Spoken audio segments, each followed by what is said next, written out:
ओम नमः शिवाय। सावन का महीना है। एक पौराणिक कथा सुनाता हूँ, आपने सुनी भी होगी। ये कथा सुनाने के बाद मैं उसका तत्व दर्शन बताने वाला हूँ। कथा ये है कि शिवजी समाधि में थे और समाधि से पूरा होकर के अपने घर की ओर प्रयाण किया। अपने घर के पास जाते हैं तो गणपति जी को माँ पार्वती जी ने बाहर रखा था, किसी को एंट्री मत होने देना। शिवजी आकर के बोलते हैं, मैं शिव हूँ और मैं एक घर का ओनर हूँ।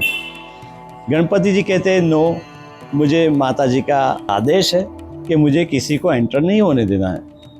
वाद विवाद होता है और अक्सर वाद विवाद गुस्से में परिवर्तन हो जाता है और युद्ध होने लगता है। उसमें शिवजी ने आक्रोश में आकर के गणपति जी का सिर धड़ से अलग कर दिया।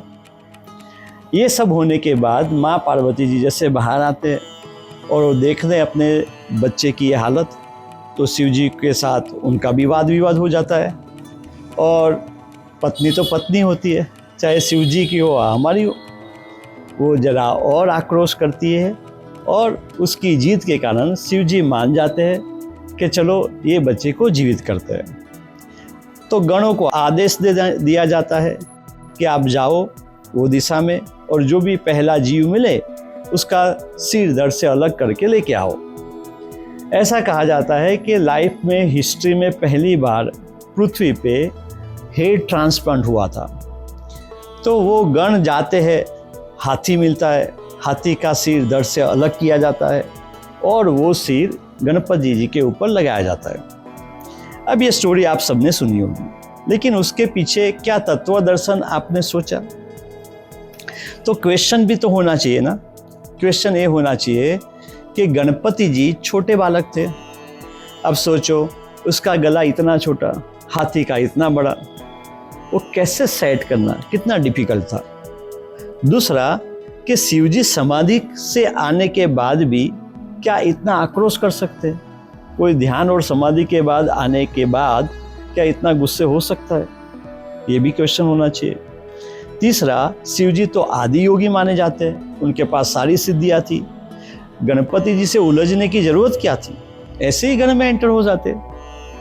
और आगे जरा क्वेश्चन करो, ऐसा भी हो सकता है ना कि छोटा बालक था, उसका जो सिर था वो नीचे पड़ा था, उसको ही ट्रांसप्लांट कर देते। क्यों वहां जाना, क्यों हाथी का लाना? ऐसे बहुत सारे क्वेश्चंस हैं। सावन का जो महीना है ना, ये इसी के ऊपर है। मुझे ऐसा लगता है कि ये जो स्टोरी है ना, उसको तत्व दर्शन से हमारे भीतर उतारे। होता ये है कि जब हम गुस्से आ जाते हैं तो हम कुछ ऐसी चीज कर लेते हैं जो हमें जीवन से भटका देती है। यहाँ शांत होने की विधि है। और शांत कैसे हुआ जाता है?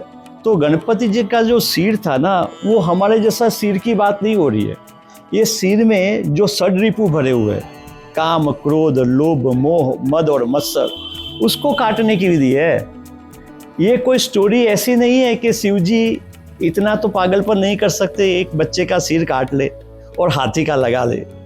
तो षड्रिपु जो है ये हमारे दुश्मन है और हमें ही हमारे जीवन से भटकाते हैं। तो ये तत्व दर्शन हमें समझाने की कोशिश इस स्टोरी के माध्यम से की गई। अब जब सावन के महीने में आप समय लोगे, खाना कम खाओगे, अपने लिए समय बचेगा, तो आप बैठ करके चिंतन कर सकते हो कि हमारे जीवन में जो प्रॉब्लम है, जो सफरिंग है, उसके पीछे ये कौन कौन से षड्रिपु रिस्पॉन्सिबल है। उसको धीरे धीरे काटने हैं, उसको सिर काटने की विधि कहा जाता है।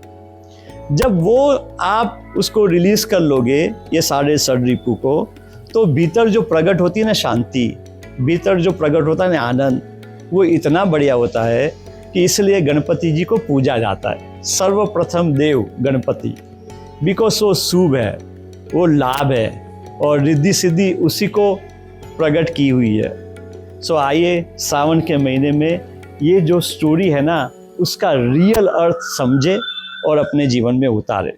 ओम नमः शिवाय।